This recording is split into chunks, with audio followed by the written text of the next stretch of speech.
طلاب اولى ثانوي عاملين ايه؟ اتمنى تكونوا بخير يا رب. وحشنا كتير يا رجاله. خلي بالك عشان احنا في المحطه اللي قبل الاخيره. فاكر يا صديقي الصدوق لما جيت قلت لك ان انت نزل لك اصلا محاضره فيها الجزء الاول فلسفه والجزء الثاني فلسفه، وكمان نزل لك محاضره فيها الجزء الثاني فلسفه والجزء الثاني منطق. فكده انا خلصت لك المنهج كله في المحاضرتين دول. بس قلت لك المراجعه كده ما خلصتش يا صديقي. قلت لك كمان هينزل لك مراجعه فيها شرح المنهج كامل في حصه واحده. والنهارده يا صديقي الصدوق هينزل لك المراجعه دي ان شاء الله، وبعد كده هيبقى اخر حاجه فاضل لنا ال 60 سؤال. يلا بينا نبدا المراجعه النهارده عشان هي طويله شويه، فعايز ناخد الكافي ميكس بتاعك ويلا بينا.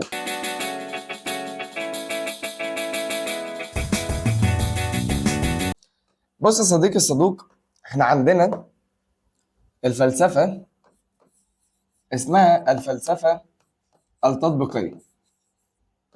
الفلسفة التطبيقية دي جاية تعمل إيه؟ قلنا إن هي جاية تدرس الواقع.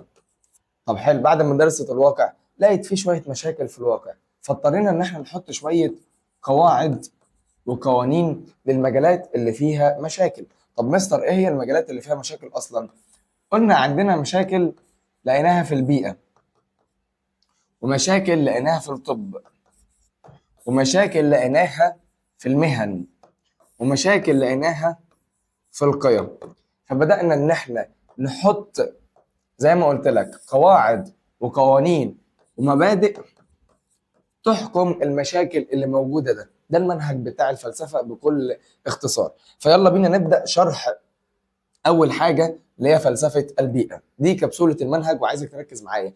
أولا كده قبل ما أبدأ معاك فلسفة البيئة، عايزين نعرف فلسفة البيئة لغويا واصطلاحيا. بص يا معلم، لما يقول لك على المكان اللي أنت عايش فيه، دوت البيئة لغوية. كلمك عن المنزل يبقى دي البيئة اللغوية. طب مستر ايه هي البيئة الاصطلاحية؟ لما اكلمك كل ما يحيط بيك او اي حاجة حواليك يبقى دي بيئة اصطلاحية. زي ايه؟ مثلا انا خلاص كلمنا عن المنزل نفسه، يبقى دي بيئة ايه؟ لغوية. طب مستر لو كلمنا عن الفكر الاقتصادي، الفكر السياسي، الفكر التعليمي، اتكلمنا عن الأسرة، اي حاجة حواليك يبقى دي اصطلاحية. تمام؟ طيب مستر خلي بالك الانسان عدى بخمس مراحل في البيئه، وعايزك بقى تركز معايا. انا حاولت ان انا اعمل لك الملزمه دي كاتب لك فيها كده شويه مفاتيح كده وباللغه العاميه عشان تبقى انت وانت بتراجع كأن انا بشرح لك. خمس مراحل مهمين قوي. اول حاجه اسمها التقديس والتأليه، وهنا الانسان ما كانش فاهم الطبيعه. وخلي بالك اللي انا هقوله لك ده مهم قوي للحل. الانسان ما كانش فاهم الطبيعه. بدأت مع الانسان البدائي. خلي بالك حصل حاجه اسمها خضوع وخنوع للبيئه. هنا الانسان كان ضعيف في المرحله دي. هنا الانسان ما كانش فاهم الطبيعه. هنا الانسان كان بدا ان هو مش فاهم الطبيعه، فيقول لك ايه ده الشمس ديت حلوه وبتنور لي يبقى انا هعبدها عشان تديني خير زياده. ايه ده القمر ده ما بينورليش يبقى انا هعبده عشان ابعد عن ان هو ياذيني. فاذا التقديس والتأليه امتى اختارها؟ اهو بص، لو قال لك الانسان عبد الشمس القمر او اي اله تاني يبقى دي تقديس ايه وتأليه. يبقى التقديس والتأليه مربوطه بالخضوع والخنوع، مربوطه بان الانسان مش فاهم حاجه في الطبيعه، مربوطه ان هي بدات مع الانسان البدائي. بعد كده عندنا مرحله اسمها التفسير والتوظيف. التفسير والتوظيف ديت ايه يا مستر؟ هنا بدات المرحله دي مع العصر اليوناني. وبص يا معلم، اول ما يكلمك كده باختصار يكلمك عن اليونان، يكلمك عن الفلاسفه، يكلمك عن العلل الاربعه. والمهم قوي الحته دي، العلل الاربعه اللي هم الاسباب الاربعه. لما شرحت لك قلت لك ان كان في حد فاكر ان اصل الكون هو الميه، في حد فاكر اصل الكون هو التراب، حد فاكر اصل الكون هو الهواء، في حد فاكر اصل الكون هو النار، في حد فاكر ان اصل الكون هو اسمه الابيرون اللي هم الاربع عناصر. فلما يكلمك عن الاربع عناصر دول تعرف ان انت في مرحله التفسير والتوظيف. هنا الانسان كان بدأ يفهم الطبيعة. فمهم قوي لما يقول لك الانسان بدأ يفهم الطبيعة تفسير وتوظيف. بدأ مع العصر اليوناني تفسير وتوظيف، بدأ مع الفلاسفة تفسير وتوظيف، اتكلم عن العلل الأربعة تفسير وتوظيف، قال لك الانسان هو مستخلف الله على الارض تفسير وتوظيف اهو. ويبحث نفسه هو الايه؟ المستخلف زي الاله على الايه؟ على الارض برضه تفسير وايه وتوظيف. قلت لك هو لو لقيت في السؤال بحث عن العلل البعيدة او بحث في الكون او معرفة الكون او تكلم عن الفلاسفة تعرف على طول دي ايه؟ تفسير وتوظيف. طب المرحلة اللي بعدها يا مستر الاستغلال والسيطره، ودي بدات في القرن ال 18. وخلي بالك استغلال وسيطره بصمجها كده ان دايما هيجيب لك فيها تجربه.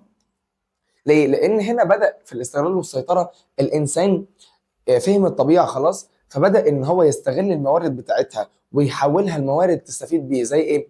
مثلا الرمل حوله لايه؟ لزجاج، صح؟ فده علشان يحول المرحله دي لازم يكون في ايه؟ تجربه. فاذا مرحله الاستغلال والسيطره بدا الانسان ان هو يحول. وخلي بالك الكلمه دي مهمه، كلمه ترويج.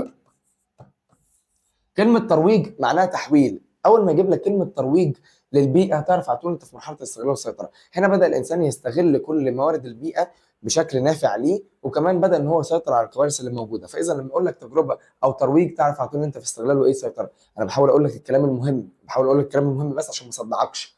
طب بعد كده عندي القهر والاستبداد. صدقني الكلام ده هو اللي هيخليك تحل. القهر والاستبداد ودي مرحله سلبيه. مستر اول ما يقول لي تدمير، اول ما يقول لي تخريب، اول ما يقول لي حصل عبث في البيئه، اول ما يقول لي في لعب في الجينات بتاعت الانسان او الحيوان او النبات، تعرف على طول ده قهر واستبداد. يبقى اذا تدمير، تخريب. لو انت مش معاك الملزمه اكتب الحاجات المفتاحيه اللي انا بقولها لك في كل مرحله. تدمير، تخريب، او عبث في البيئه، او لعب في الجينات، قهر وايه؟ واستبداد. معروفه اهو. بيقول لك بهذه المرحله حصل خراب للبيئه، ما يجعلك خراب في البيئه او في الطبيعه او في الاكل او تحول جينات او هندسيه وراثيه او انقراض حيوانات او تدمير غابات. كل مشاكل موجوده تعرف هتكون انت في القهر والايه؟ والاستبداد. بعد كده عندي الاحترام والصون. وهنا بدا الانسان يشوف ان حصل عبث كتير في البيئه، فلازم ان هو يحترم البيئه. فحصل ايه؟ بدا الفلاسفه هنا والعلماء اهو يحذروا عن العبث في الايه؟ في البيئه. فاول ما تلاقي تحذيرات وقوانين وقواعد ان احنا ما ينفعش ناذي البيئه، تعرف على طول ان انت في احترام والايه؟ والصون. طيب بعد كده عندي الفكر البيئي في مصر القديمه. وخلي بالك انا هنا بتكلم عن الفراعنه. مصر القديمه بقى زمان خالص، تمام؟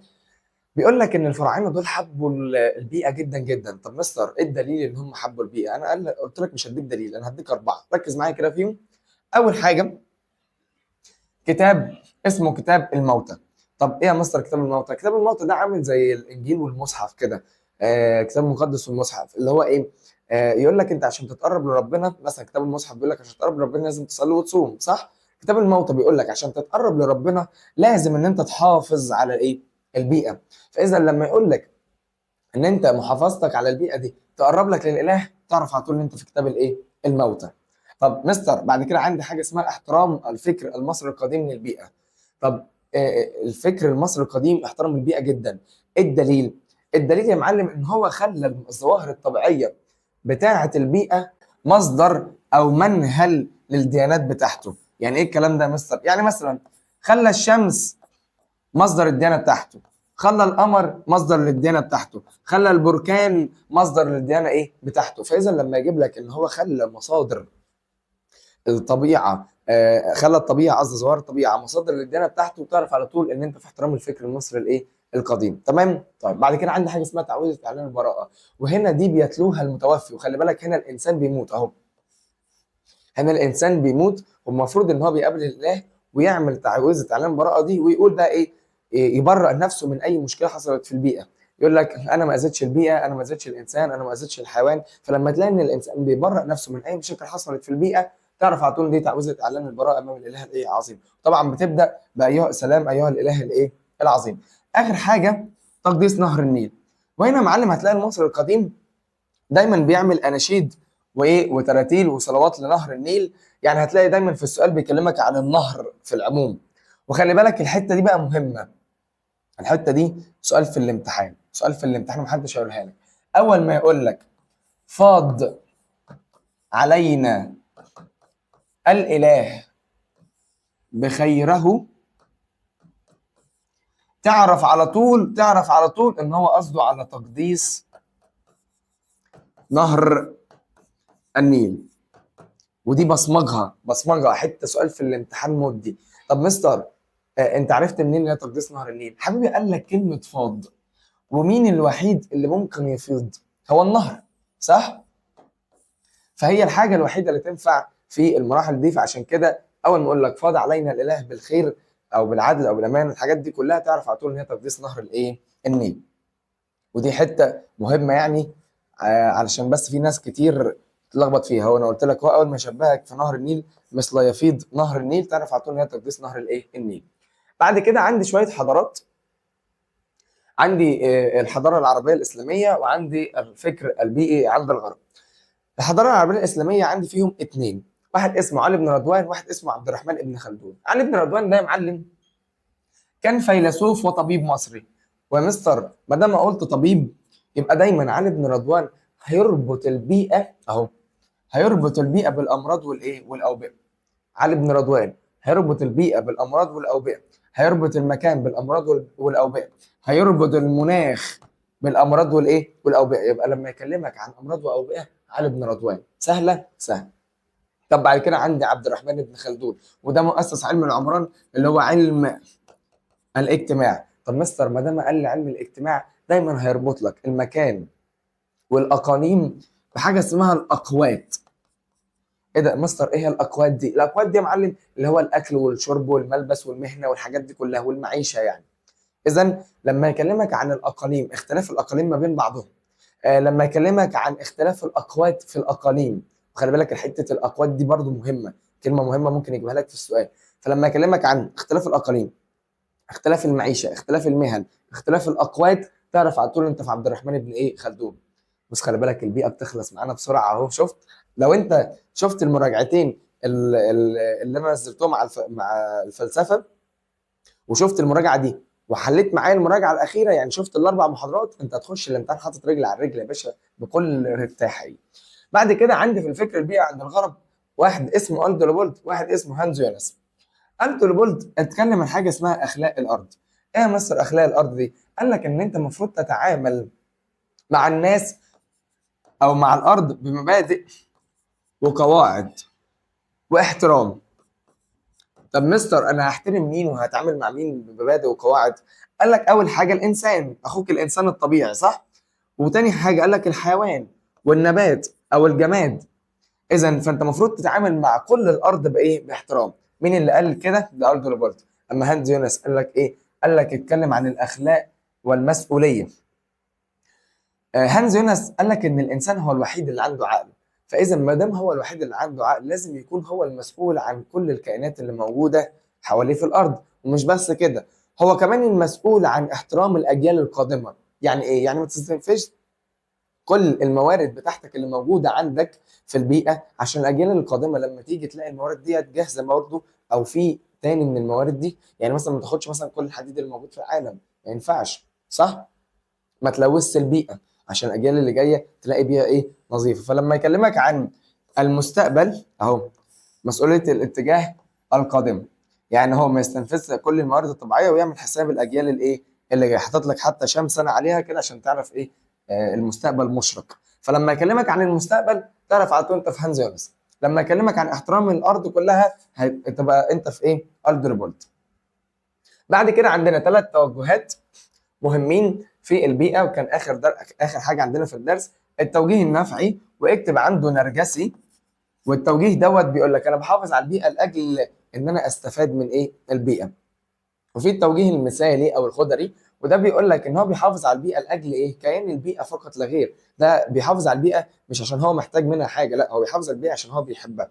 التوجيه الثالث والاخير، وده بيوازن اهو بين الاثنين اللي فوق، ما بين النفع والمثال. هو بيحافظ على البيئه بس في نفس الوقت عايز يستفيد ايه منها، يعني من الاخر بيشغل دماغه.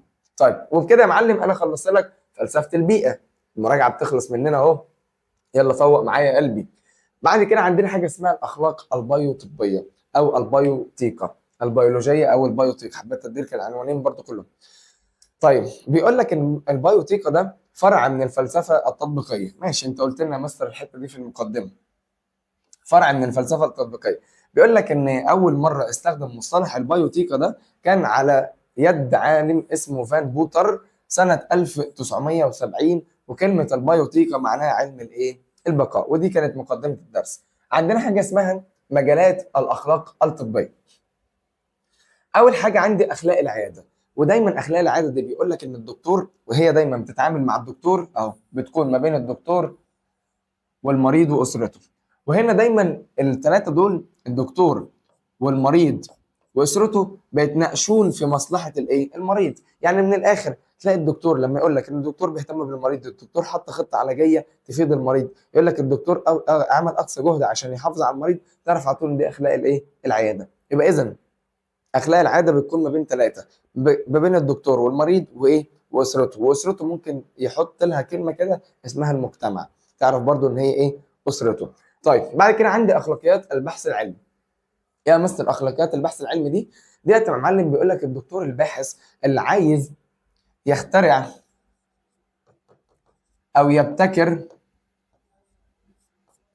علاج. وخلي بالك لما اقول لك اخترع او ابتكر علاج تعرف على طول انت في اخلاقيات البحث العلمي.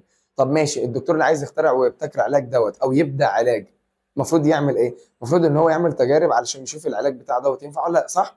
فلما يجي يعمل على الانسان لازم يبقى عنده حاجه اسمها الانسان اللي هيعمل عليه، لازم الانسان ده يوافق، صح؟ مش يوافق وبس، ده يوافق موافقه مستنيره، لان ناخدها شويه ايه كده. فاذا اخلاقيات البحث العلمي ان انت كدكتور المفروض تعمل بحث علمي. ليه؟ علشان تخترع او تبتكر علاج، بس الانسان اللي هتعمل عليه البحث ده لازم يوافق موافقه مستنيره. طب مستر انا هعمل مثلا على الحيوان، ماشي معلم اعمل على الحيوان فتروح لحقوق الحيوان، هعمل على النبات تروح لحقوق الايه النبات عشان تعمل البحث بتاعك. دي اخلاقيات البحث الايه العلمي. طيب بعد كده بقول لك كمل يا بطل وعارف وعافر حلمك يستاهل. عندي بعد كده حاجه اسمها اخلاقيات السياسه الصحيه. واخلاقيات السياسه الصحيه دي احفظها كده: حمايه توزيع توزيع. حمايه ايه؟ لما يقول لك وخلي بالك بصمك دي السياسه الصحيه دايما هيكلمك عن الدوله. السياسه الصحيه دايما هيكلمك عن ايه الدوله. ويقول لك ايه؟ حمايه توزيع توزيع. حمايه دايما الدوله بتقول لك إيه الوقايه وازاي تقدر تحمي نفسك من المرض. توزيع دايما الدوله بتحب تعمل توزيع للمستشفيات. التوزيع الثالثه دايما الدوله لازم توزع موارد. الموارد دي ممكن تكون ماديه وبشريه. ماديه اللي هي الاجهزه اللي هتتوزع في المستشفيات، بشريه اللي هم الدكاتره والايه والممرضين اللي هيتوزعوا برضو في ايه في المستشفيات. فلما يكلمك عن اي حاجه في دول تعرف على طول ان انت في السياسه الصحيه. اول ما يكلمك عن دوله او وزاره صحه اصلا تعرف ان انت في السياسه الايه الصحيه. بعد كده عندي شويه قضايا فلسفيه في الطب. اول حاجه زرع الاعضاء في حاله المتبرع حي. وهنا يا معلم بيقول لك ان احنا ما بنقبلش بالتبرع الا بالاجزاء القابله للايه للتجديد. يعني مثلا انا خدت حته جلد من عندي ده قابل للتجديد اقدر اتبرع منه، الدم ده قابل للتجديد فاقدر اتبرع بيه. فاذا انا عشان اتبرع وانا حي لازم يكون العضو اللي اتبرع بيه يكون قابل للايه للتجديد. وخلي بالك ده عملت لنا مشكله، حاجه اسمها تجاره الاعضاء. تمام. بعد كده عندي زرع الاعضاء في حاله المتبرع ميت. وهنا يا معلم بيقول لك ان انا ما اقدرش اخد اي عضو من حد ميت غير لما اتاكد من حاجه اسمها موت الدماغ. في الحاله دي اقدر ان هو اخد منه العضو بتاعه. اول ما يحصل حاجه اسمها موت الدماغ اقدر ان انا استعيد منه العضو. وخلي بالك برضه بيكون ميت لسه فريش برضه، يعني مش بيكون ميت بقاله كذا سنه، لا ده بيكون ميت مثلا بقاله ما كملش 3 4 ساعات. اول ما اتاكد من موت الدماغ عنده، يعني الدماغ ما بقاش يدي اوردرات للجسم، اقدر ان انا اخد منه الاعضاء بتاعته واديها لحد ايه محتاجه. طيب بعد كده عندي حاجه اسمها الموت الرحيم. والموت الرحيم دوت بيقول لك يعني ان هنا الدكاتره شايفه ان الانسان اللي عايش على الاجهزه ده احنا ممكن نقدر نشيل منه نزع الوسائل الاصطناعيه الموجوده في الاجهزه دي عشان نرحمه من المشاكل اللي هو بيواجهها والتعذيب اللي هو بايه بياخده. فاذا الموت الرحيم دايما هيكلمك ان الانسان او الدكاتره بتشيل الوسائل الاصطناعيه دي علشان تقدر ان هي تخلص المريض من الالم بتاعه. فظهرت حاجه اسمها قيمه الحياه. وقيمه الحياه دي هنا يا معلم بيقول لك ان الانسان دايما ليه قيمه.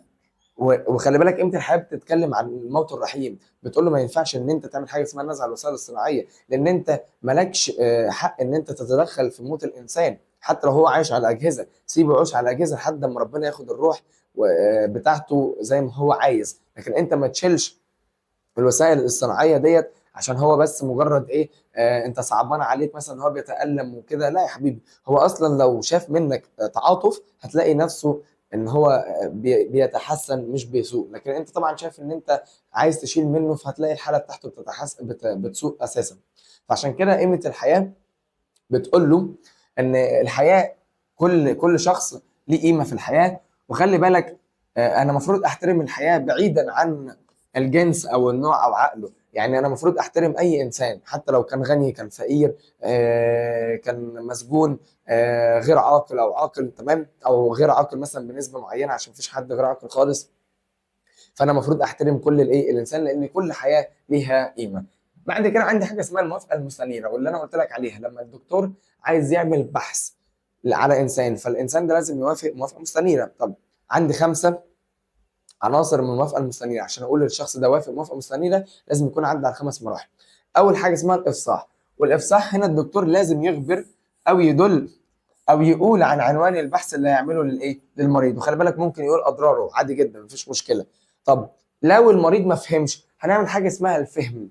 الدكتور لازم اهو، لو المريض ما فهمش لازم الدكتور يشرح ويوضح ويبسط البحث على قد فهمه. يبقى لما يقول لك ان هو شرح او وضح او بسط تعرف على طول انت في الفهم. اول ما يقول لك يخبر او يدل تعرف على طول انت في الافصاح. وخلي بالك الفهم والافصاح الاثنين دول بيأدوا ثقه ما بين المريض والدكتور. بعد كده عندي حاجه اسمها الاهليه، وكلمه الاهليه بيقول لك ان الانسان ده يكون مؤهل اصلا ان هو ياخد قرار البحث. يعني ما تجيبليش طفل صغير وعايز تعمل بحث عليه وتعمل له افصاح وفهم، ما هو كده كده حتى لو عملت له افصاح وفهم هو مش هيفهم.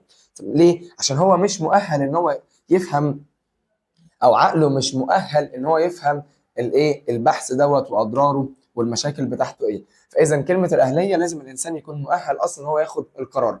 بعد كده عندي حاجه اسمها الطوعيه. ايه مصر الطوعيه؟ قال لك ان الانسان يكون بمزاجه بارادته بحريته، ما يكونش مجبور على ان هو يعمل البحث. دي اسمها الطوعيه اللي هي جايه من طوعي بمزاجي. بعد كده الموافقه، وهنا المريض بيكون موافق انه يشارك في البحث، ومش بس كده ويمضي ويقر ان هو موافق على على البحث. طيب لازم يعدي على ال5 مراحل دول عشان اسميها الموافقه المستنيره. بعد كده عندي شويه معايير اخلاق الطب الحديث. الطب الحديث تطور والمبادئ ثابته زي ما هي، فقلنا نعمل ايه؟ جيفن بوتر قال لك لا لازم نطور المبادئ دي صح علشان تبقى الاثنين ماشيين في نفس السوا. مهما الطب اتطور المبادئ برضو اتطور عشان ما فيش دكتور يعمل اي حاجه بمزاجه. طب ايه هي المبادئ؟ ادي المبادئ معلم. اول حاجه اسمها المنفعه. طيب مستر انا عايز اكبر لك بس تاني. المنفعه ايه يا مستر؟ المنفعه دي هنا يا معلم المفروض الدكتور بيبذل اقصى جهده. المفروض الدكتور بيبذل اقصى جهده ليه؟ علشان مصلحه المريض، وبتشمل بقى ايه؟ ان هو الرعايه الجيده للتخلص من المرض. يعني المفروض من الاخر انت تختار مستر المنفعه لما اقول لك الدكتور عمل اقصى جهده علشان يحافظ على المريض وعشان يساعد المريض وعشان يحط له خطه علاجيه تناسب المرض بتاعه، كل ده اسمه المنفعه. ما دام الدكتور بيبذل جهد يبقى دوت اسمه المنفعه للمريض. بعد كده عندي عدم الحاق الاذى. يا مستر عدم الحاق الاذى ده المفروض ان الدكتور ما يأذيش المريض عمدا او اهمالا. يعني ايه الكلام ده؟ المفروض ان الدكتور يكون مشغول باي حاجه تخص المريض، المفروض ان هو ما يأذيهوش. ايه يا مستر اهمالا؟ اهمالا دي يا معلم ممكن الدكتور مثلا ما يكونش فايق، ما يكونش وفي مشكله حصلت يعني قبل كده قريتها ان في دكتور نسي مشرط في بطن ست وقفل عليه، وطبعا المشرط ده صدى وحصل تسمم والست ماتت. ده حصل اهمال منه، تمام؟ ما كانش مركز بقى، ما كانش فاهم، ما كانش نايم كويس، الله اعلم. فده اهمال. عمدا ان هو يقبض فلوس عشان يأذي المريض، الحاجات اللي بنشوفها في الافلام دي. فاذا الدكتور المفروض يعمل حاجه اسمها عدم الحاق الاذى. ودايما هنا السؤال هيجيب لك ان هو بيقول لك يعكس المقوله. يعني مثلا يجيب لك دكتور اذى مريض ويقول لك يعكس ده عدم الحاق الاذى. تمام؟ طيب بعد كده احترام الاستقلاليه الفرديه، وانا بقول لك هنا ان هي زي الطوعيه بالظبط. هي مثلا زي الطوعيه بالظبط، لان احترام الاستقلاليه الفرديه ان انت تكون بمزاجك بارادتك، انا احترم قرارك، احترم تعبير الراي بتاعك، ما اضغطش عليك في القرار بتاعك. فهي نفس الطوعيه. اقرا الطوعيه تاني، اقراها يا حب. المساويه والعدل، والاخر حاجه خلي بالك المساويه والعدل هنا بيقول لك ان الدكتور مفروض ان هو ما يهتمش بنوعيه معينه للمريض. اما يعمل ايه؟ لا يا باشا دوت يكون مساوي ما بين الكل، يساوي ما بين الفقير الغني، بين المسلم بين المسيحي. لابد من من العدل. تمام؟ تمام. بعد كده بقول لك خلي بالك كل ما تتعب كل ما هتلاقي تعويض ربنا ليك كبير يا حته بصموك. بعد كده عندي حاجه اسمها الفلسفه واخلاقيات المهن. عندي شويه مهن، تمام؟ فاضطرينا ان احنا نحط لهم شويه قواعد وقوانين عشان كل الناس اللي موجوده في المهن دي تمشي على القواعد والقوانين. طيب بيقول لك هل المهنه او العمل مهم؟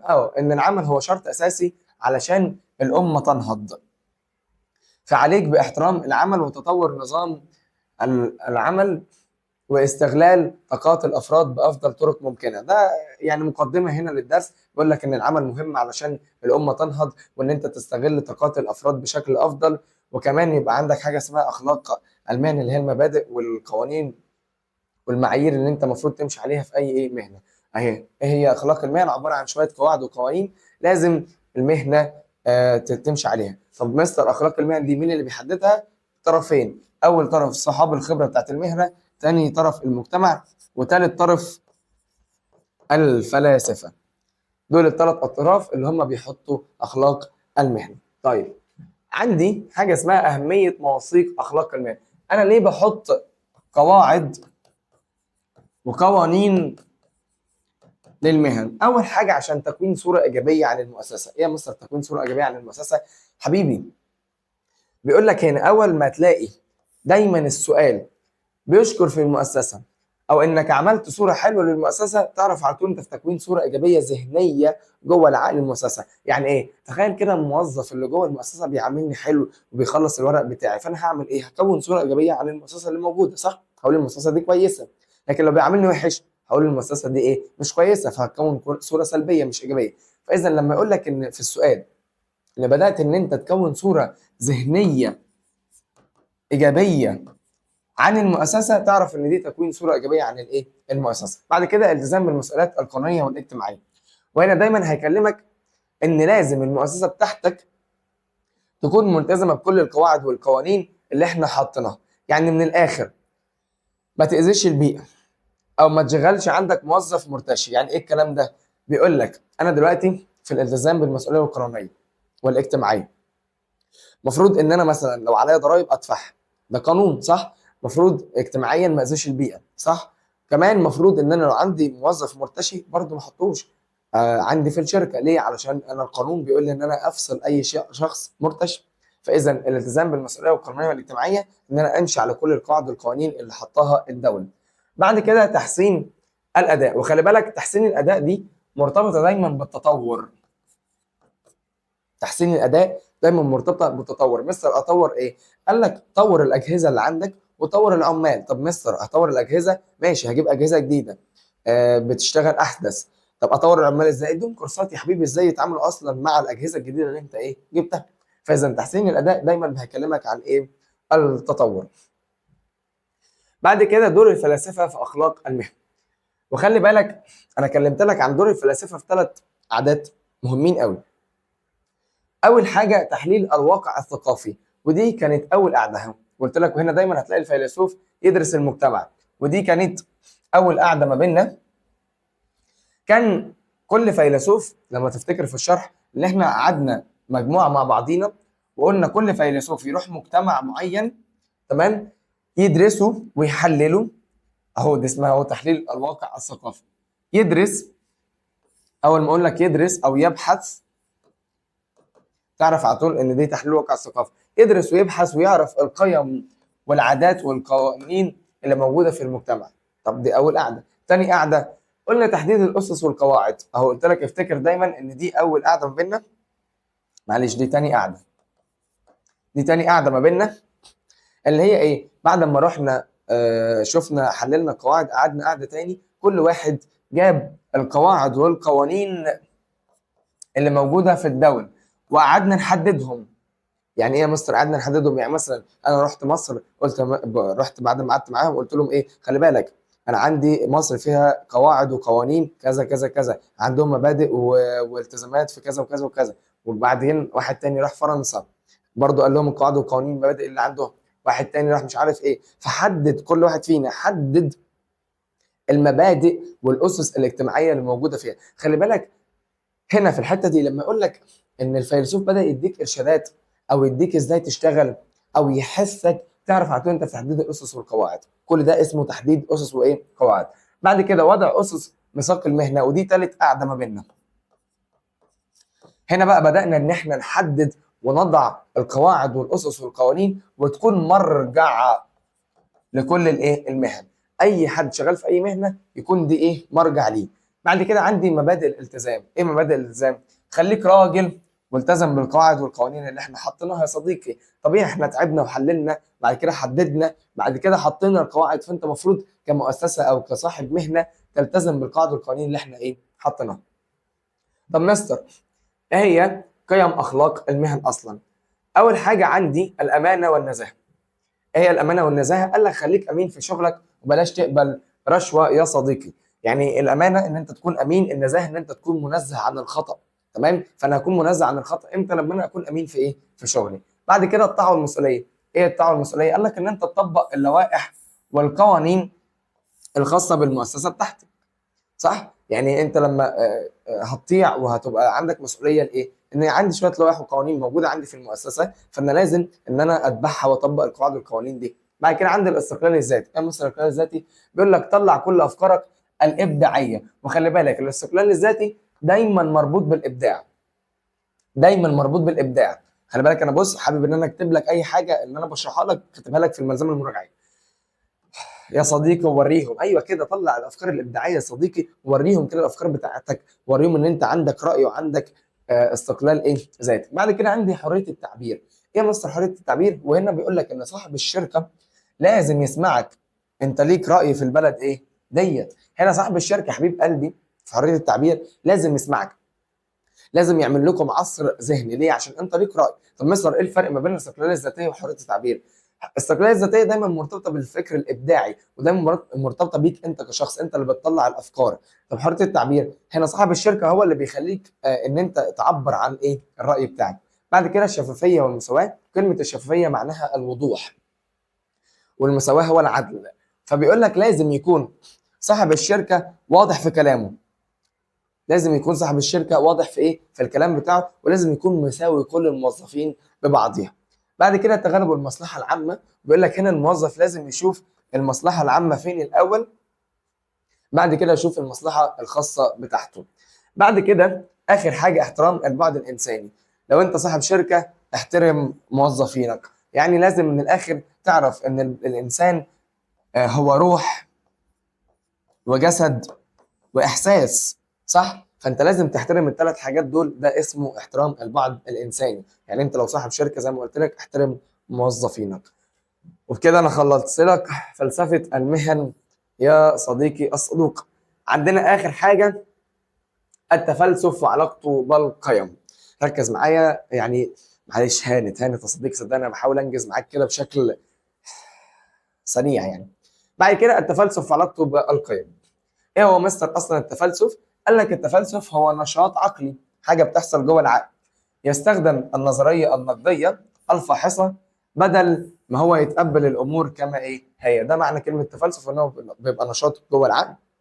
وخلي بالك هو غير مرئي طبعا، ما بشوفوش، بس ادل عليه من سلوك الانسان. ودايما اللي بيستخدم التفلسف بيستخدم الروح النقديه. طب مستر ايه اهميه التفلسف اصلا؟ قال لك المرونه الفكريه، دي اول حاجه، ويحرر الانسان من التعصب والتطرف. وتاني حاجه هو اصلا سبيل لتقدم الامم. هو بيقدر ان التفلسف، الانسان المتفلسف ده بيقدر ان هو يقدم الامه بتاعته. تخيل كده كل الشعب عندهم تفلسف، هتلاقي الامه دي متقدمه. بعد كده ينتج عقولا اصلا ناضجا، عقولا مش عجولا عشان بس ينتج عقولا ناضجا وشخصيات مستقله، يعني عندها استقلال ذاتي. عندها استقلال ذاتي. طيب مستر انا عندي شويه مشاكل بتواجه التفلسف. كلمه معوقات التفلسف، مشاكل بتواجه التفلسف. ايه يا مستر هي المشاكل اللي بتواجه في التفلسف؟ ثلاث حاجات. اول حاجه ادالك بس تعريف ان التفلسف لا علم في بيئه يمارس افرادها القهر والسيطره. طيب ايه هم الثلاثه؟ اول حاجه البيئه الاسريه والبيئه التعليميه واجهزه الاعلام. البيئه الاسريه التي لا تسمح بالحوار، اللي هو المناقشه. تلاقي كده تيجي تقول مثلا راي لابوك، يقول لك بس انت ليك راي اصلا يا ابني، انت لسه صغير، انت لسه مغير لك البامبس من يومين. فبيعمل لا يقبل بالحوار.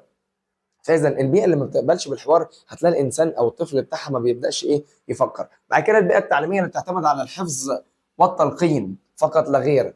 تلاقي ان انا بديك تحفظ تحفظ تحفظ، ما خلاكش تفكر. بعد كده اجهزه الاعلام التي لا تؤمن بتنوع الافكار والاراء. هتلاقي دايما بتقول لك فكره واحده فقط لا غير.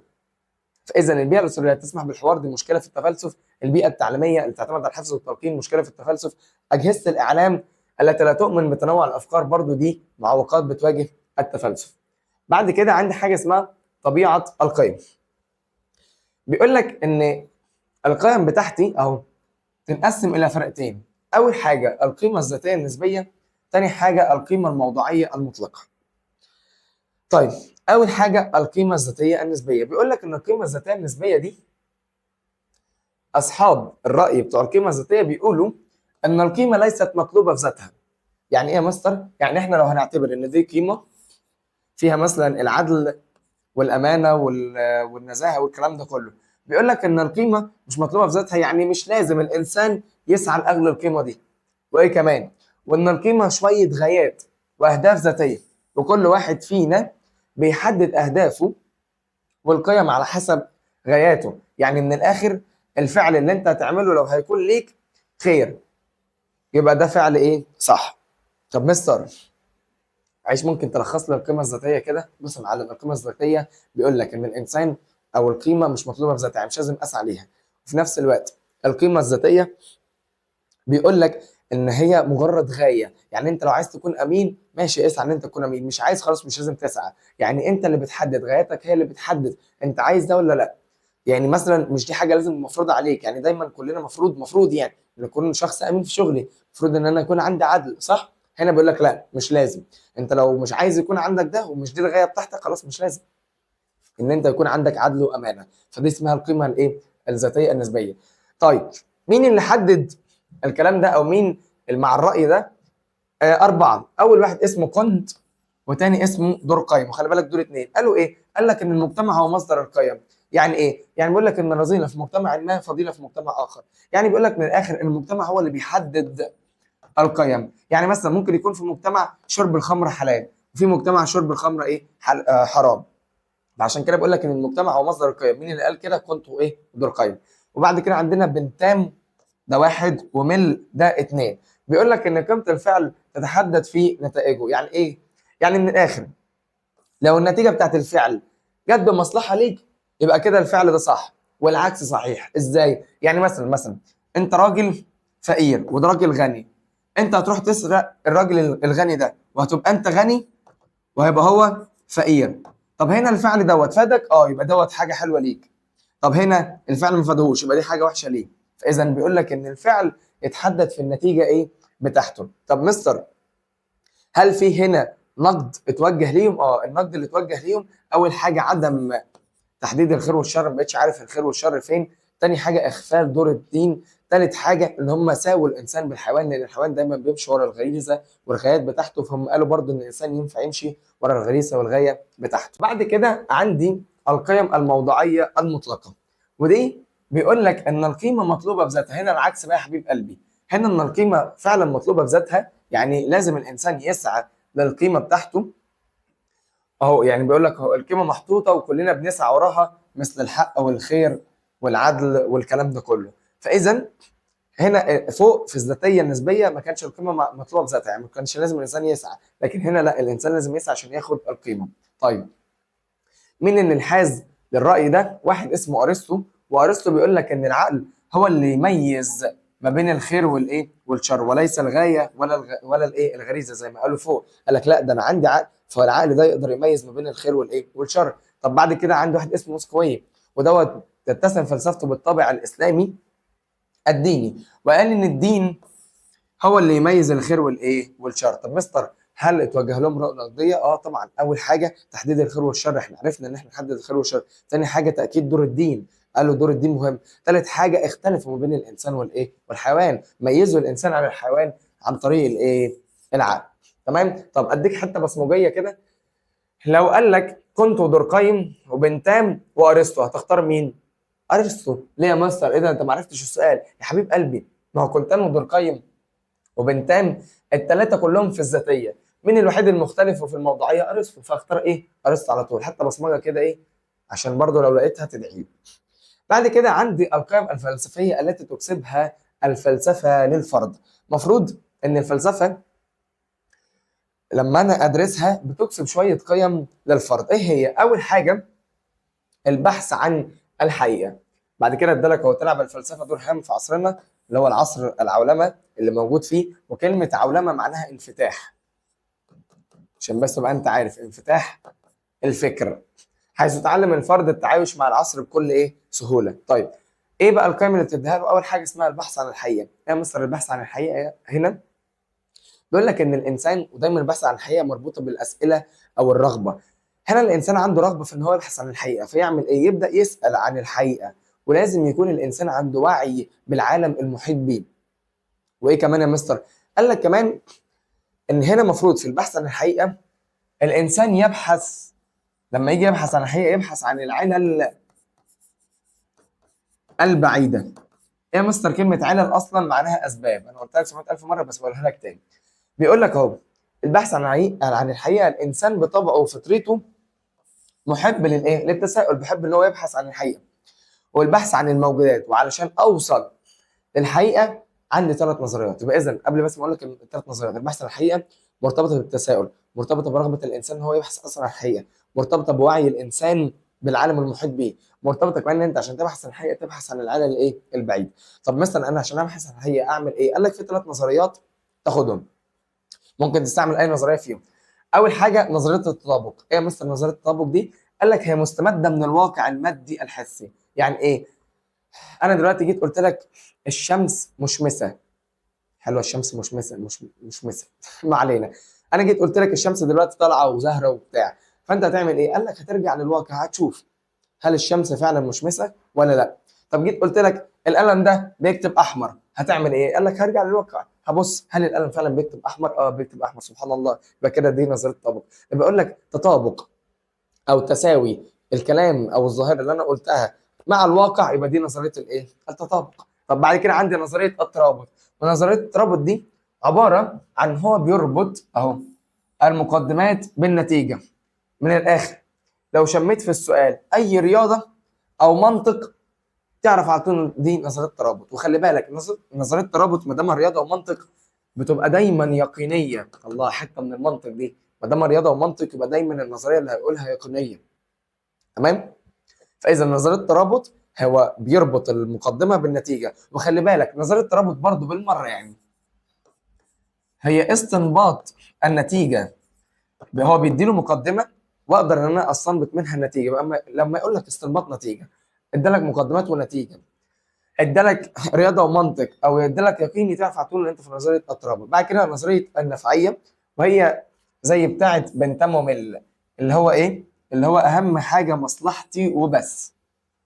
من الاخر النظريه النفعيه دايما انا هدور على حاجه الحقيقه اللي هتفيدني. يعني مثلا لما يجي يقول لك انت خدت كورسات علشان يزود الدخل بتاعك، ما دام النفعه جت ليك اهو انت اللي استفدت، تعرف على طول ان دي النظريه النفعيه. تمام؟ تمام. بعد كده عندي حاجه اسمها الاستقلاليه الفكر الذاتي. وهي مصدر الاستقلال الفكر الذاتي دي خدناها كتير قوي بقى. بيقول لك ان انت تتمثل في التحرر من افكار الاخرين، يعني العادات والتقاليد الغلط. بعد كده بيقول لك ان انت تمارس اصلا النقد وقبول والقدره على اتخاذ القرارات، تقدر ان انت طبعا تاخد القرارات بتاعتك، والتمتع بكل صور الايه؟ الحريه. يعني من الاخر الاستقلال للفكر الذاتي ده ان انت تتخلص من العادات والتقاليد السلبيه، وان انت تاخد او تمارس الروح النقديه وقبول الاراء كمان، اللي هو لو حد مثلا نقدك تقدر ان انت تاخد او تقبل النقد ده. وفي نفس الوقت ان انت تتمتع بكل صور الحريه. ايه هي مثل صور الحريه؟ ان انت مثلا تنشر الراي بتاعتك، تعبد اللي انت عاوزه، تنشر اي حاجه انت عايزها، اي معتقدات اللي انت عاوزه برضو. يبقى كل دوت اسمه صور الحريه، ان انت يكون عندك حريه في كل ايه؟ ده اسمه استقلال فكر ذاتي.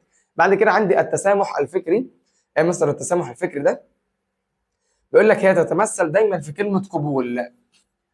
قبول ايه؟ قال لك قبول الاراء، قبول النظريات الاحاديه، او قبول الايه؟ الاراء الاخرى في كل المواضيع. خلي بالك. تمام؟ فاذا التسامح الفكري هو قبول الاراء، تقدر ان انت تقبل اراء الغير، بتتحرر من التعصب والايه؟ والتطرف. طب مستر اهميه التسامح الفكري، مش اهميه التفلسف، ها، اهميه التسامح الفكري للفرد. بيقول لك ان هو بيحرر من الجمود الفكري، ان انت التعصب والتطرف، وكمان بينتج عقولا ايه ناضجه، وبيحقق للفرد الرقي الانساني. الانسان دايما تلاقيه بيترقى لما بيبقى عنده ايه تسامح فكري. طب بعد كده اهميه التسامح الفكري للمجتمع، قال لك القدره على التعايش مع الثقافات الاخرى. انت تخيل كده، لو انا عندي مثلا كذا ثقافه في المجتمع بتاعي وعندي تسامح فكري، هقدر ان انا اتعايش معاهم. لكن لو مش عندي تسامح فكري مش هقدر ان انا اتعايش ايه معاهم. واخر حاجه عندي في الفلسفه الحريه الانسانيه، وهي اختيار الفعل بعد رؤيه وتأني مع إمكانية عدم اختيار الفعل واختيار نقيضه. افتكر لما شرحنا التعريف ده على كرولوس، فاكر لما جبنا التليفونين مع بعض، تليفوني وتليفون كرولوس، ورحت جيت قلت لك ايه، ها اختار انهي واحد فيهم. بعد كده كرولوس اختار تليفون الايفون، رحت انا ضربه على ايده، اختار يا ابني تليفونك، واختار تليفونه غصب عنه. فانا عملت ايه؟ عدم الحريه. لكن الحريه المفروض ايه؟ المفروض ان انت قدامك اختيارين وانت بتختار بمزاجك اي اختيار فيهم، وفي نفس الوقت انت قدامك نقيض. يعني مثلا انا عندي مسار مثلا الطب ومسار الهندسه، اختار اللي انت عاوزه. اخترت مثلا مسار الهندسه، تمام. طب هل انت كان عندك امكانيه ان انت تختار نقيض الهندسه اللي هو الطب؟ اه يا مستر كان عندي امكانيه، يبقى دي اسمها الحريه الانسانيه، تمام. طب مستر عندي حاجه اسمها الحريه والمسؤوليه، ايه مستر الحريه والمسؤوليه؟ قال لك الحريه والمسؤوليه هو يرتبطان، وكل ما انت حر فانت مسؤول عن نفسك وعن المجتمع وعن نتيجه افعالك. يعني ايه الكلام ده؟ يعني انا دلوقتي جيت قلت لك يا ابني خش طب، قلت لي لا انا حر هخش هندسه، خلاص انت حر خش الهندسه، بس انت مسؤول عن النتيجه بتاعتك. لو جبت النتيجه وحشه دي ايه حاجه ما تخصنيش، فدي اسمها الحريه الانسانيه. وطول ما انت حر انت مسؤول عن النتيجه اللي انت هتعملها، نتيجه افعالك اللي انت هتعملها. وبكده يا معلم خلصنا الفلسفة يا حب. افتكر حلمك وركز عليه، وخليك واثق في ربنا، وثق في نفسك، وثق دايما ان مفيش حد هيوصل للي هو عاوزه غير بطموح التعب والضغط، لان كل ده هيتحول لنجاح كبير ليك.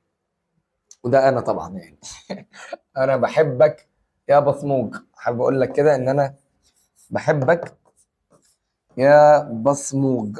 رايح فين؟ يلا بينا نخش على المنطق. صدقني احنا عاملين كلام كتير قوي. بص اهو الفيلسوف فارس بيحبكم كلكم، بيقول لكم شد حيلك يا بصموج، يلا بينا نخش على المنطق. فهو عندي حبيب قلبي حاجه اسمها الاستنباط والاستقراء. دي اول حاجه في المنطق. الاستنباط يا حبيب قلبي بيبدا من الكل وينتهي بالجزء، يعني بيبدا من العام وينتهي بالخاص. لكن الاستقراء العكس، بيبدا من الجزء وينتهي بالكل، يعني بيبدا من الخاص وينتهي للايه؟ للعام.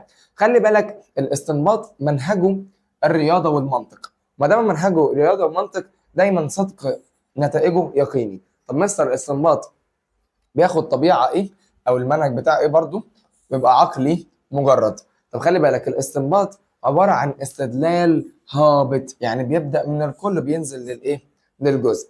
لكن الاستقراء يا حبيبي المنهج بتاعه طبيعه والانسان، العلوم الطبيعيه والانسانيه، وبعد كده طبيعته مد تجريبي. خلي بالك الاستقراء دايما مرتبط بالتجربه، والاستدلال بتاعه هو استدلال صاعد. وخلي بالك ان صدق نتائجه احتمالي. ممكن اديك مثلا عن الاثنين بسرعه. لو جيت قلت لك كل الطلاب ناجحون وفارس طالب، اذا فارس ناجح، فانا بدات من الكل وانتهيت بالجزء، ده استنباط. وخلي بالك ما دام بدات من الكل ونهيت بالجزء، يبقى في الاستنباط المقدمه اعم واشمل من نتائجه.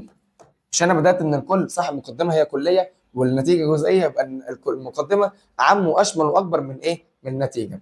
لكن في الاستقراء انا بدات بالجزء ونهيت بالكل، يبقى اذا النتيجه بتاعته اعم واشمل من المقدمات، تمام. خلي بالك الاستنتاج ده مهم قوي. طب تعالى ناخد يا مستر مثال على الاستقراء. لو جيت قلت لك كتاب الفلسفه جيد، كتاب العلوم المتكامله جيد، من المرجح ان كل الكتب جيده، فبدات بالجزء بعد كده نهيت بالكل، ده اسمه استقراء. بعد كده عندي الفرق ما بين الاستقراء التام والاستقراء الناقص. الاستقراء التام هو اسمه كامل احصائي تلخيصي تعدادي، هو بيقول لك هنا انا بدرس كل جزيئات الموضوع، كل جزيئات الظاهره جزء جزء، وهو ده الاستقراء التام. دايما بعتبره تحصيل حاصل. يعني ايه تحصيل حاصل؟ يعني المقدمه بتساوي النتيجه. طب خلي بالك، الاستقراء التام مثلا لو جيت قلت لك ان انا قدرت ان انا اعد كل الكراسي الموجوده هنا، فده اسمه استقراء تام. قدرت اعمل جميع جزيئات الظاهره، ده اسمه استقراء تام. لكن الاستقراء الناقص اصلا مسمياته العلمي والتعميمي. وخلي بالك المسميات دي مهمه ليه؟ لان مثلا هجيب لك كامل احصائي تلخيصي علمي، يبقى انت التصوير العلمي الحاجه الوحيده المختلفه.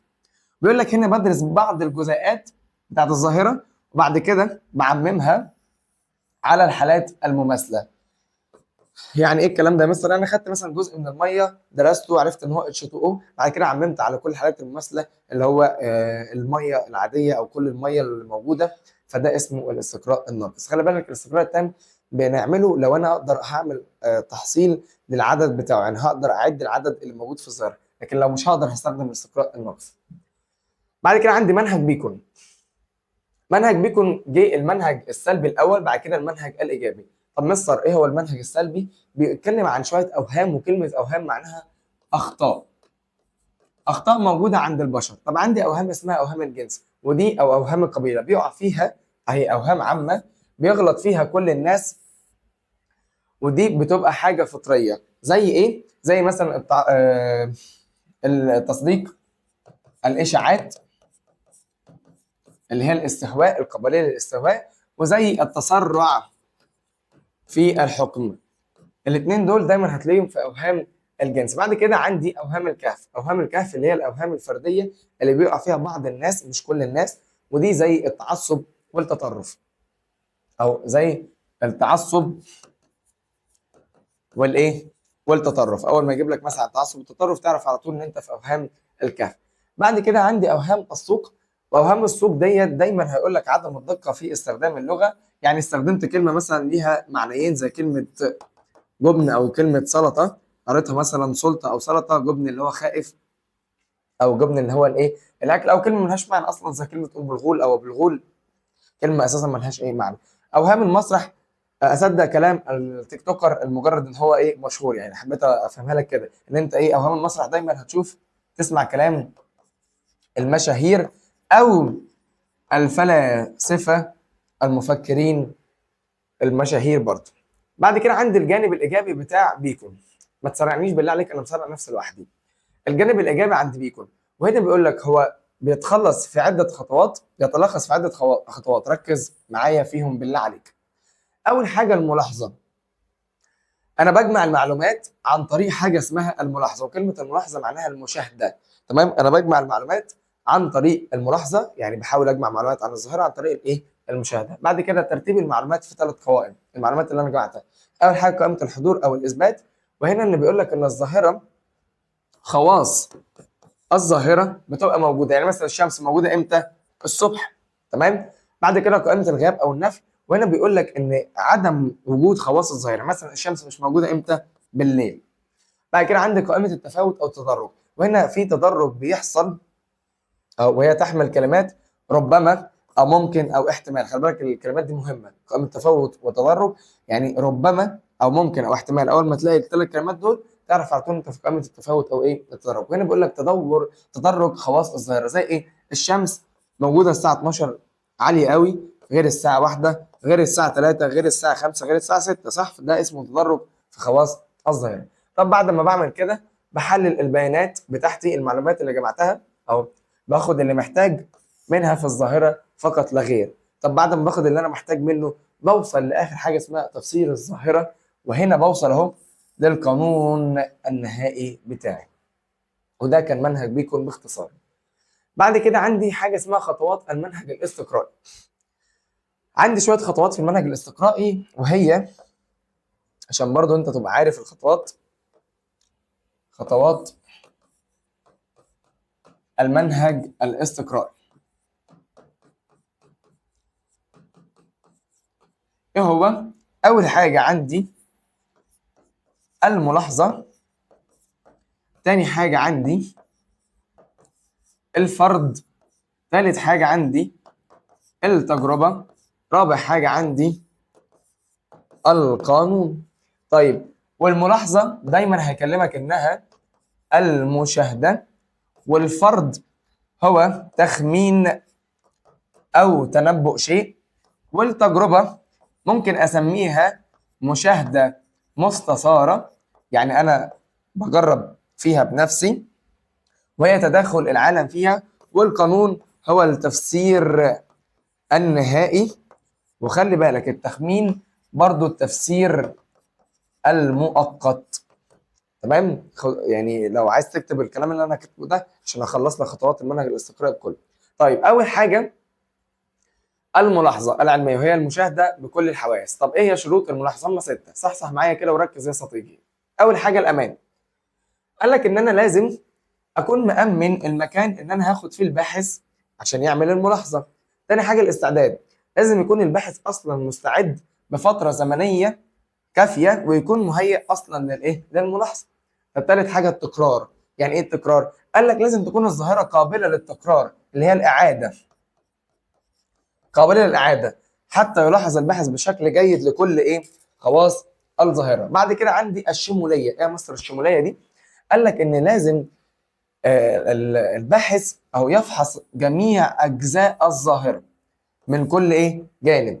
طب مستر جميع اجزاء الظاهره دي افتكرت حاجه كده في المنطق، الاستقراء التام. صح، الشموليه زي الاستقراء التام بالظبط. طب بعد كده عندي حاجه اسمها الموضوعيه. ايه يا مستر الموضوعيه؟ الموضوعيه هي الحياد، ان انا كلامي لازم يكون فير، لازم استبعد عن المشاعر والاحاسيس وكل اللي اشوفه اقوله. ده اسمه الموضوع. بعد كده الدقه، دايما هربطها لك، دايما الدقه استخدام تقنيات حديثه دايما علشان يكون الملاحظه دقيقه في كل شيء. يعني مثلا انا ما ينفعش اشوف جرثومه مثلا بعيني. صح لازم استخدم التقنيات حديثه علشان يكون عندي دقه في الموضوع بتاعي. بعد كده الفرض العلمي. ايه هو مستر الفرض العلمي؟ هو مستر الفرض العلمي قال لك هو التفسير المؤقت او الاحتمالي، بيكون قبل التجربه. طب ايه هي شروط الفرض العلمي؟ اول حاجه الواقعيه. ايه يا مستر الواقعيه دي؟ قال لك بعد ما بتعمل ملاحظاتك كلها بتفرض فرضا، بس الفرض ده لازم يكون جاي من الواقع، لازم يكون جاي من الواقع، عشان كده اسمها الواقعيه. بعد كده الاتساق. ايه يا مستر الاتساق دي؟ قال لك ان الفرض بتاعك اللي انت تفرضه ده، اهو بص، لازم يكون عنده حاجه اسمها عدم التناقض. يعني ايه يا مستر عدم التناقض؟ يعني ما ينفعش مثلا تيجي تقول لي الحديد يتمدد بالحراره والحديد يتمدد بالبروده. طب ايه التناقض في الموضوع ده؟ او الحديد يتمدد بالحراره والحديد لا يتمدد بالحراره. فانت كده كلامك ما فيهوش اتساق. يبقى اذا الاتساق هو عدم التناقض. بعد كده بيقول لك التوافق مع القوانين العلميه المثبته. بيقول لك ان انت ما تجيش جنب القوانين المثبته علميا من زمان وعامل لك عمليه غضب كده. يعني ميه معروف ان هي H2O، تمام؟ فانت ما تجيش تقول لي الميه بقت H4 مثلا. يعني مفيش الكلام ده، صح؟ لان دي قوانين مثبته من زمن الزمن. بعد كده بيقول لك القابليه للتحقق الحسي. يعني الفرض اللي انت تفرضه ده لازم يكون قابل للتجربه، او الفرض لازم يكون قابل للتجربه علشان اقدر ان انا اجرب واصدق الفرض بتاعك عشان اخش المرحله الثالثه اللي هي اصلا التجربه. طب مستر التجربه ايه هي مستر التجربه؟ قال لك هي بعد الفرض للتحقق من الفرض اللي انا فرضته، وفي 3 انواع للتجربه. بس حابب اديك حاجه، ان التجربه اسمها المشاهده المستثاره. خلي بالك الحته دي مهمه. التجربه اسمها المشاهده المستثاره، لكن الملاحظه اسمها المشاهده فقط. تمام؟ طيب عندي 3 انواع للتجربه. التجربه المرتجله، ودي بتكون اول تجربه بيعملها العالم، وخلي بالك بيكون جاهل بكل خواص الظاهره. التجربه الاولى دي الاول تجربه بيعملها العالم بيكون جاهل بكل خواص الظاهره. بعد كده عندي التجربه السلبيه، والتجربه السلبيه دي يا معلم بتكون غير مباشره. يعني ايه غير مباشره؟ بيقول لك لا يتدخل فيها العالم او الباحث، وبتكون دايما تبع الظواهر الطبيعيه زي البرق او الكواكب والباحث او الحاجات الغير اخلاقيه. مستر معلش ايه التجربه السلبيه؟ بعيد بقى، انا مش عايز اقراها لك عشان نفهمها. التجربه السلبيه دي لا يتدخل فيها العالم، بل هو بيستنى الطبيعه هي اللي تقوم بالتجربه. ازاي؟ يعني دلوقتي انا عايز اشوف ايه اصطدام كوكبين ببعض، تمام؟ ايه اللي هيحصل؟ هل ينفع تجيب كوكبين وتصدمهم في بعض؟ لا مستر ما ينفعش طبعا. فهتعمل ايه؟ قال لك هعمل التجربه السلبيه، ان انا هستنى الطبيعه هي اللي تاخد دوري وهي اللي تعمل التجربه، وانا مجرد اشوف واكتب فقط لا غير. تمام؟ فدي اسمها التجربه الايه؟ السلبيه. شفت مثلا اثر البركان على القشره الارضيه، هل ينفع اثير البركان؟ لا ما ينفعش، بس هعمل ايه؟ هستنى الطبيعه هي اللي تعمل الكلام ده. فعشان كده بقول لك لا يتدخل فيها العالم، وكمان بتكون الطبيعه هي اللي بتعمل التجربه دي، عشان كده اسمها غير مباشره في الظواهر الطبيعيه. طب ممكن كمان في المباحث الغير اخلاقيه اللي هي الاجتماعيه او صحيه، زي ايه يا مستر؟ يعني مثلا عايز اشوف اثر ميه النار على الجلد، هل ينفع اجيب حد واعمل له ميه نار على جلده واشوف اثرها ايه؟ لا طبعا مستر ما ينفعش، صح؟ فاذا برضه هجيب حد اوريدي محطوط عليه ميه نار، فانا كده ما عملتش انا التجربه، بس مجرد عملت الايه؟ الملاحظه المستثاره، كتبت فقط لا غير. تمام؟ تمام.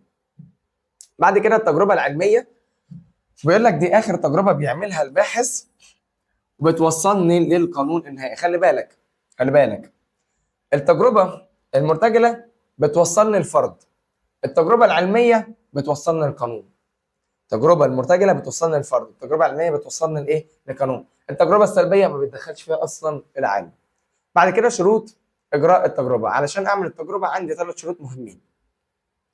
اول حاجه تحري الحياد والموضوعيه. مستر ايه الحياد والموضوعيه؟ خلاص بقى احنا عرفنا كلمه حياد وموضوعيه، كل اللي اشوفه ايه؟ اقوله. اي حاجه اشوفها اقولها واكتبها. يعني انا شفت مثلا حاجه في البحث بتاعي، خلاص اللي شفته اقوله، دي اسمها الحياد والايه؟ والموضوعيه. بعد كده اليقظه والانتباه. يعني ايه اليقظه والانتباه؟ ان انت تكون منتبه ومركز ومصحصح كده في الايه؟ في التجربه. اهو اعمل احتياطاتك لاي سبب ممكن يحصل اثناء الايه؟ التجربه. اخر حاجه مراعاه المواثيق والقواعد الاخلاقيه. يعني ايه؟ بيقول لك ان انت تتبع القواعد والقوانين التجربه اللي موجوده عندك، عشان مثلا يعني تتبع حاجه اسمها الموافقه المستنيره. ايه ده؟ حته فلسفه حته قوي دي. بص بص ربطناها ازاي. مراعاه المواثيق والقواعد الاخلاقيه، يعني انت مثلا لما تيجي تعمل تجربه لازم يبقى عندك اخلاق وقواعد وقوانين. يعني لازم مثلا لما تيجي تعمل تجربه على شخص لازم تدي له حاجه اسمها الموافقه الايه؟ المستنيره الاول.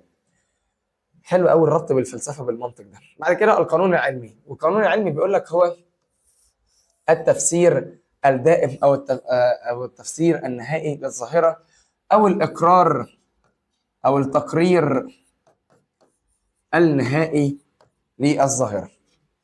بيقول لك بعد كده عندي شويه علماء مسلمين لهم دور في الاستقراء التجريبي. واحد جابر بن حيان.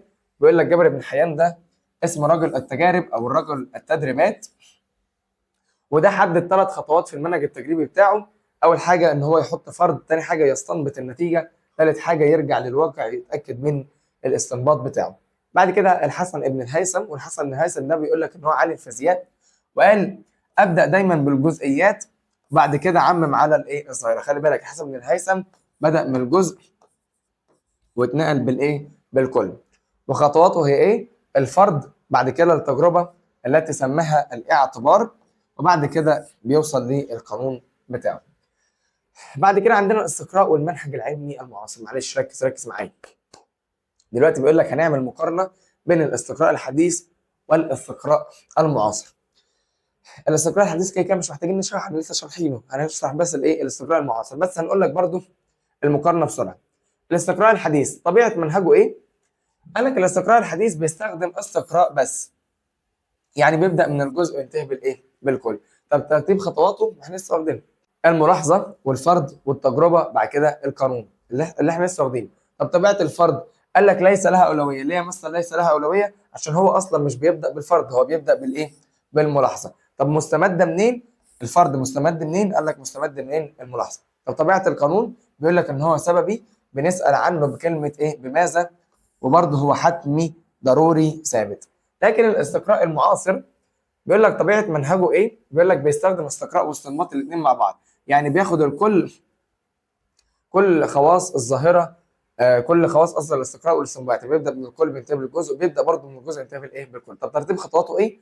الفرض، استنباط النتائج، بعد كده الملاحظه، بعد كده القانون العلمي. عندي حاجه اسمها طبيعه الفرض. يا مستر طبيعه الفرض، هل الفرد ليه اولويه؟ اه ليه اولويه. ليه؟ عشان اول خطوه اصلا عنده الفرد. خلي بالك بنجيب الفرد بطريقه اساسا غير مباشره. مصدر الفرد النظريات القديمه بتاعه العلماء. ايه طبيعه القانون؟ قال لك طبيعه القانون وصفي، بسال عنه بكلمه كيف. وخلي بالك هو مش حتمي، مش ضروري الحدوث، يعني لازم اتاكد ايه منه، مش اكيد ان هو الحاجه دي تحصل. بعد كده عندي المنطق والتفكير الرياضي. هانت هانت يا صديقي بامانه، خلاص كل ما تتعب اكتر كل ما النجاح بتاعك يبقى اكبر. ف يعني افتكر المقوله دي مهمه قوي. المنطق في عصرنا دلوقتي مش هيقدر يستغنى عن المنطق، عن الرياضه. وخلي بالك انا لما جيت شرحت لك النسق الرياضي شرحتها لك بالعربيه كده، فاكر؟ قلت لك ان انا عندي حاجه اسمها المقدمات. المقدمات دي، وكلمه معلش كلمه نسق معناها بناء. بناء كده متكامل، ده البناء اهو عندي. البناء ده متكون من مقدمات ونتيجه. المقدمات عندي المعرفات واللا معرفات والبديهيات والمصادرات، تمام؟ وعندي اخر حاجه النتيجه، دي ما فيهاش حاجه، اللي هي الايه؟ النظريات. طيب بيقول لك ان انت علشان تروح من المقدمات للنتيجه لازم تعمل حاجه اسمها استنباط النتيجه. اهو لازم تركب العربيه وتروح استنباط الايه؟ النتيجه. وعشان تروح من النتيجه للمقدمات لازم تركب العربيه، بس اسمها البرهنه. اسمها الايه؟ البرهنه. يبقى اذا من مقدمات لنتيجه لازم تركب العربيه استنباط النتيجه، لكن من النتيجه للمقدمات لازم تركب العربيه اسمها الايه؟ البرهنه.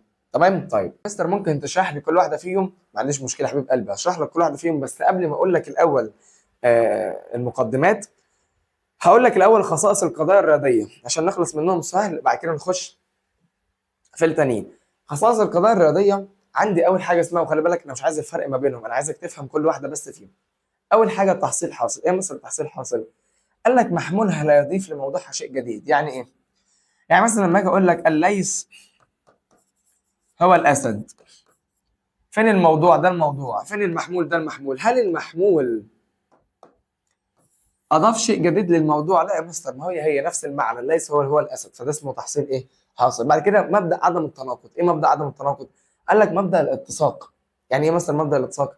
يعني عدم التناقض.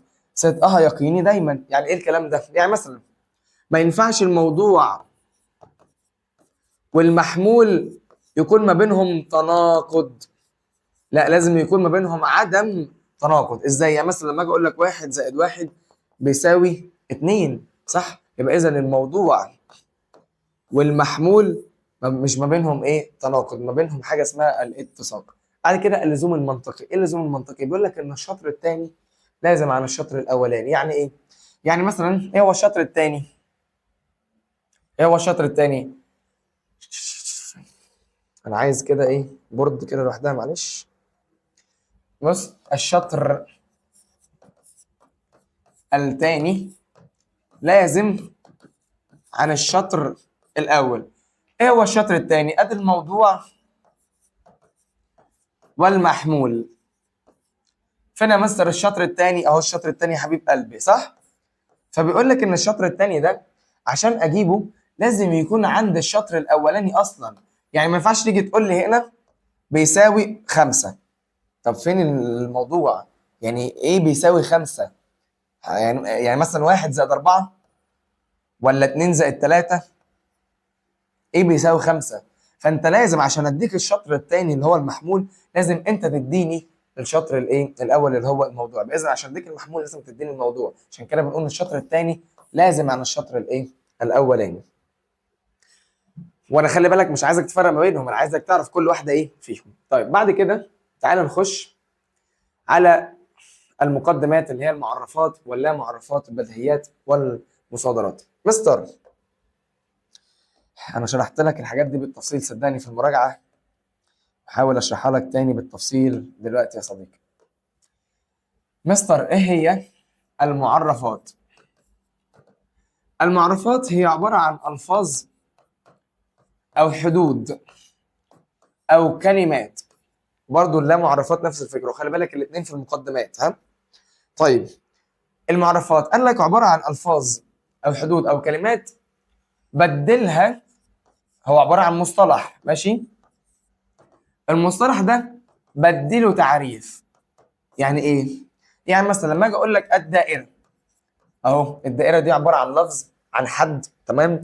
عباره عن كلمه، وجيت اديت للدائره تعريف وقلت مثلا الدائره ليس لها اجزاء.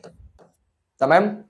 انا اديت اهو تعريف للدائره، فما دام اديتك مصطلح وليه تعريف تعرف عندنا اسمها ايه؟ معرفات. طب مستر ايه هي اللا معرفات؟ نفس الكلمه، الفاظ، حدود، كلمات. مالهم بقى؟ برضو عباره عن مصطلح؟ لا، الفاظ حدود قصدي كلمات، بس كلمات مش محتاج ان انا ادي لها تعريفات، هي معرفه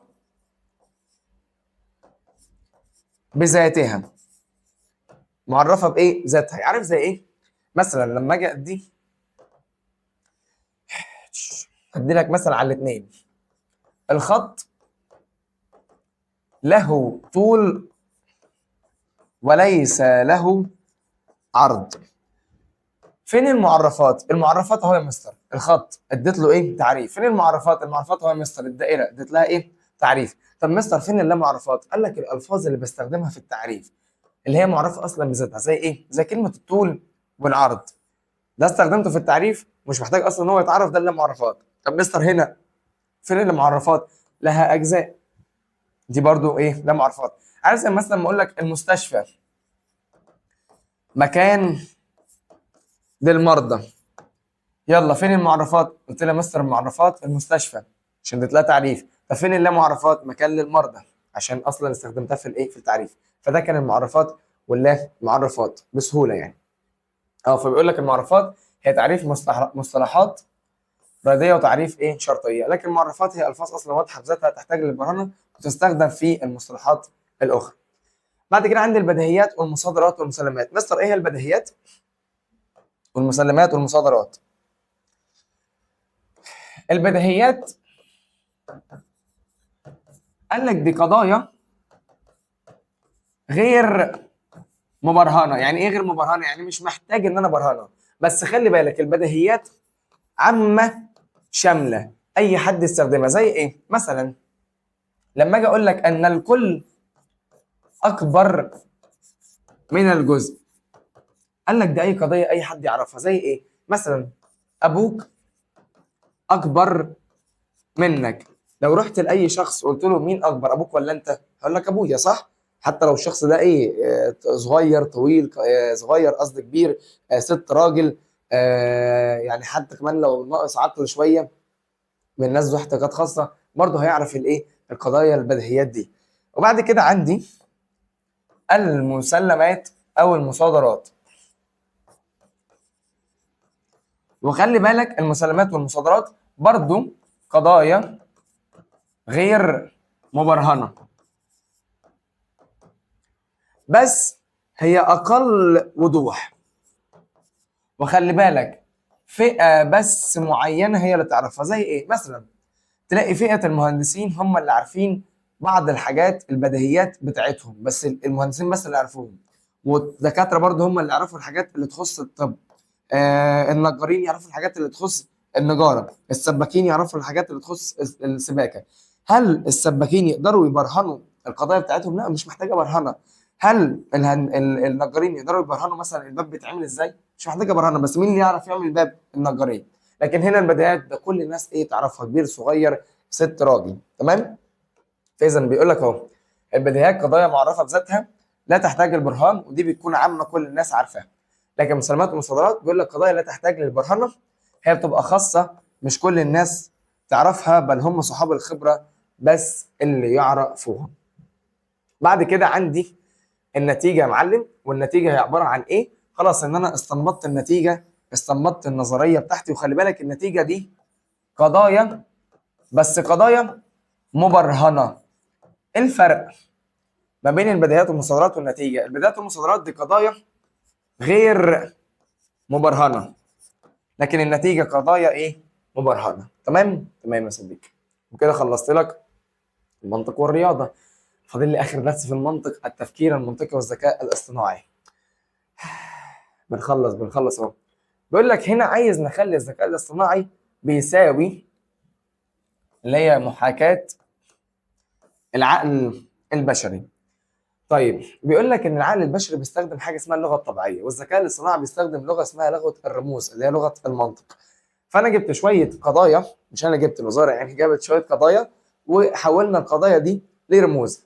عند القضيه الموجبه حولها لرمز اسمه قاف، والقضيه السلبيه حولها لرمز شرطه قاف، والقضيه العطفيه حولها الرمز قاف لام نقطه، والقضيه الانفصاليه قاف لام في، والقضيه الشرطيه قاف لام سهم رايح على اللام، والقضيه التشارطيه قاف لام سهم رايح جاي.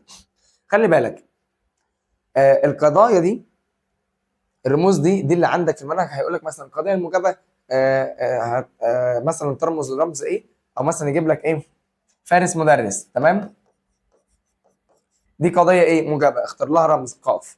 تمام، يجيب لك مثلا قضيه عاطفيه، مثلا فارس مدرس واحمد طالب، فدي قضيه عاطفيه. تمام، قضيه بسيطه وقضيه بسيطه ورابط خطوه بتاع الترم اللي فات، فاكر الحاجات دي بتاع الترم اللي فات؟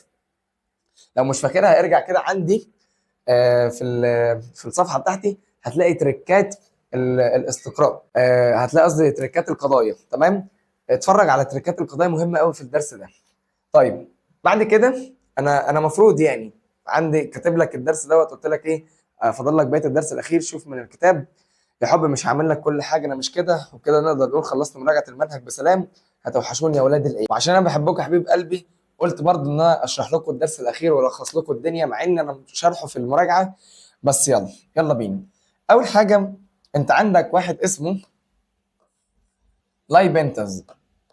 لايبنتز ده اتكلم عن ايه؟ اتكلم عن حاجه اسمها تطور الكمبيوتر. وقلنا لو تفتكر ان احنا عملنا تطور الكمبيوتر من الاله الحاسبه لحد ما وصل لاول كمبيوتر، كان كمبيوتر كبير قوي كده وريته لكم في السنتر. لابندس اتكلم عن اول حاجه اسمها تطور الكمبيوتر، واتكلم عن العد الثنائي. والعد الثنائي ده اللي هو بيتكون من صفر وواحد، وانت خدت الكلام ده في البرمجه، ان اي حاجه تخش في الكمبيوتر لازم تخش قصدي بكود. يعني مثلا هدخل كلمه مثلا فارس ثابت، فانا هدخل فارس ثابت بكود اللي هو مثلا صفر وواحد، ده الكود بتاع فارس ايه ثابت. فاذا لايبنتس لما يكلم لك عن الارقام، او يكلم لك عن المنطق، او يكلم لك عن تطور الكمبيوتر، تعرف ان هو لايبنتس. بعد كده عندي واحد اسمه جورج بول. وجورج بول ده اتكلم عن الحاجات الماديه اللي داخل الكمبيوتر، زي البروسيسور اللي هو المعالج او الويندوز. تمام، فلما يتكلم عن الحاجات الماديه ده اسمه جورج بول. واتكلم كمان عن البوابات المنطقيه. ايه يا مستر البوابات المنطقيه دي؟ اللي هو يا معلم المدخلات والمخرجات.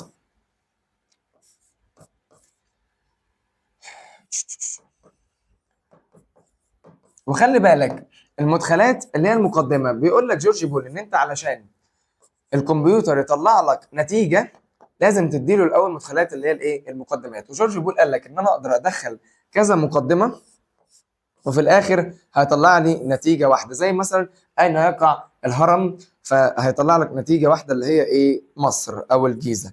تمام، فجورج بول هتلاقي دايما بيتكلم لك عن المقدمه والنتيجه واستنباط النتيجه، او يكلمك عن الحاجات الماديه في الكمبيوتر، تعرف على طول ان ده جورج بول.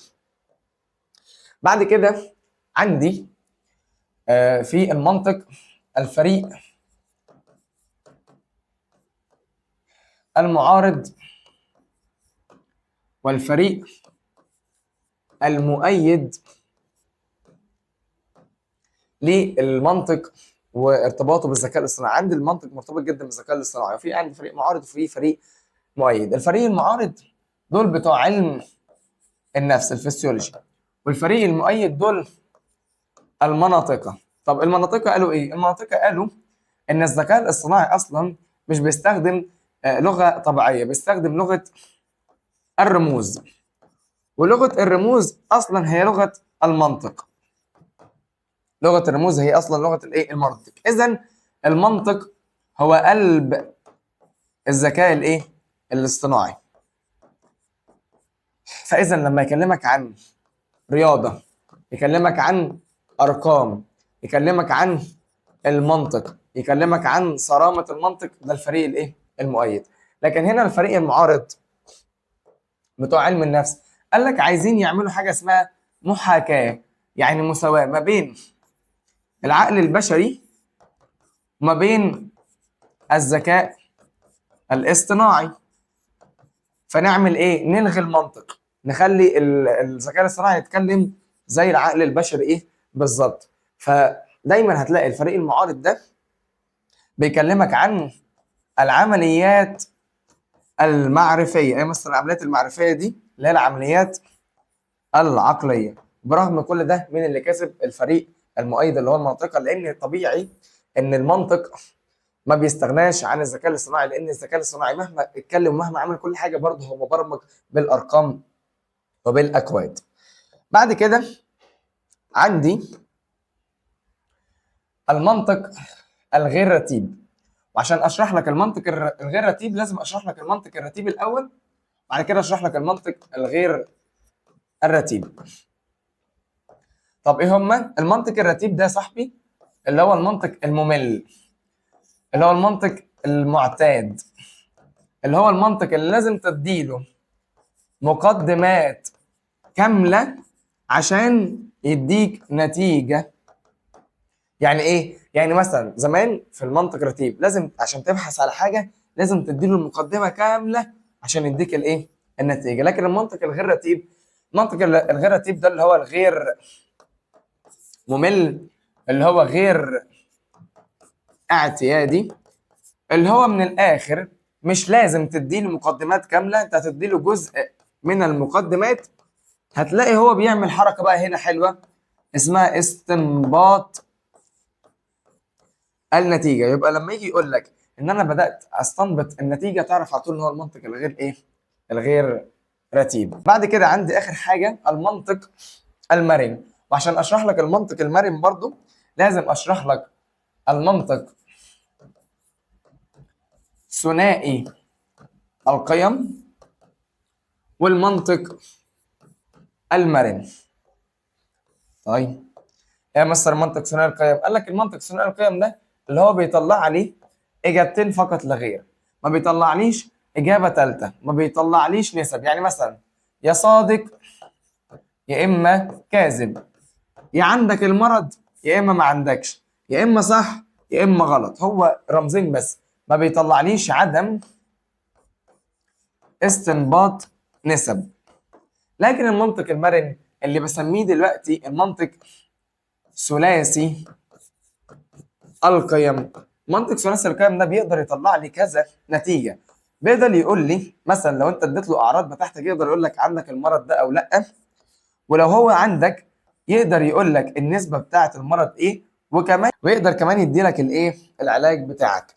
فالمنطق المرن ده اللي احنا بقينا نستخدمه دلوقتي اللي هو ثلاثي القيم. بعد كده اخر حاجه يا حبيب قلبي بيقول لك ان انا عشان اخلي الذكاء الاصطناعي بيساوي العقل البشري، لقيت ان العقل البشري بياخد خبرات وبيستنتج خبرات طوال حياته، فبيقدر ان هو يحل المشكلات. ففي نفس الفكرة خلاص انا خلصت، في نفس الفكرة الذكاء الاصطناعي برضو بديله الخبرات بتاعت البشر دي عشان يقدر ان هو يحل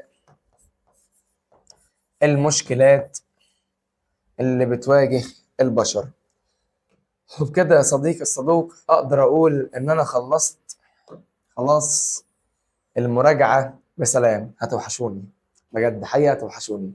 يعني اللي هيكمل معايا في مسار الآداب والفنون هتلاقيني مكمل معاه في علم النفس برضه إن شاء الله. هديك إدارة الأعمال برضه في التجارة. واللي مش هيكمل معايا وهيخش الطب والهندسة أتمنى لك بالتوفيق يا صديقي الصدوق.